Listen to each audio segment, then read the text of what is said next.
Aujourd'hui, en Afrique, à force d'écrire et de disserter sur le système éducatif, on en vient à réduire le concept de l'éducation à l'école dans sa forme occidentale ou plus généralement importée, perdant ainsi de vue que toute société possède son système éducatif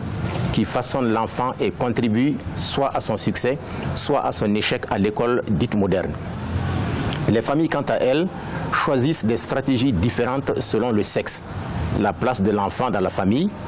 la religion et la profession du chef de famille, les antécédents de scolarisation et de réussite dans la famille,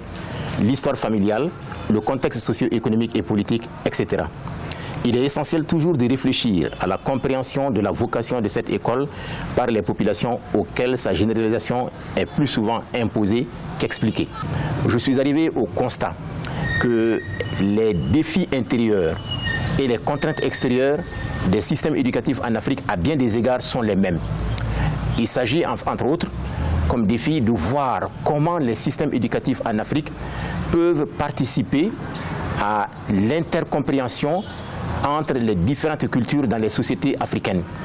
Quand bien même on sait que les sociétés africaines généralement sont multiculturelles.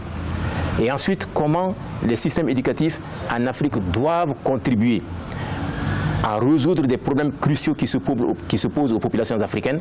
notamment les luttes contre la maladie, contre la famine, contre l'ignorance.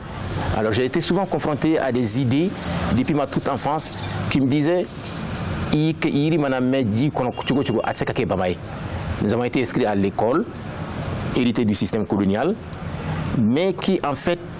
timidement ou presque pas prenaient en compte les préoccupations qui ont toujours marqué les populations au sein desquelles depuis ma toute enfance j'ai évolué.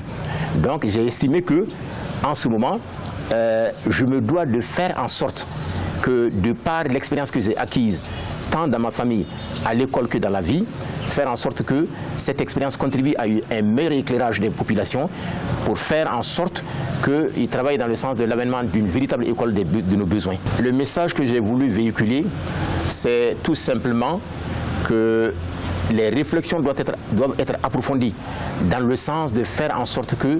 les systèmes éducatifs en Afrique soient réellement des systèmes éducatifs en prise sur les besoins réels et les intérêts véritables des populations.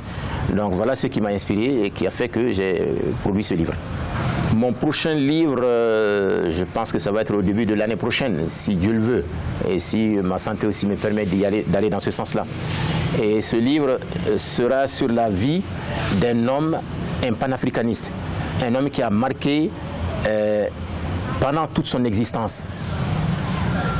la vie des populations, pas seulement au Mali, mais en Afrique d'une manière générale. Il s'agit de Feu Modibo Keïta, le premier président de la République du Mali.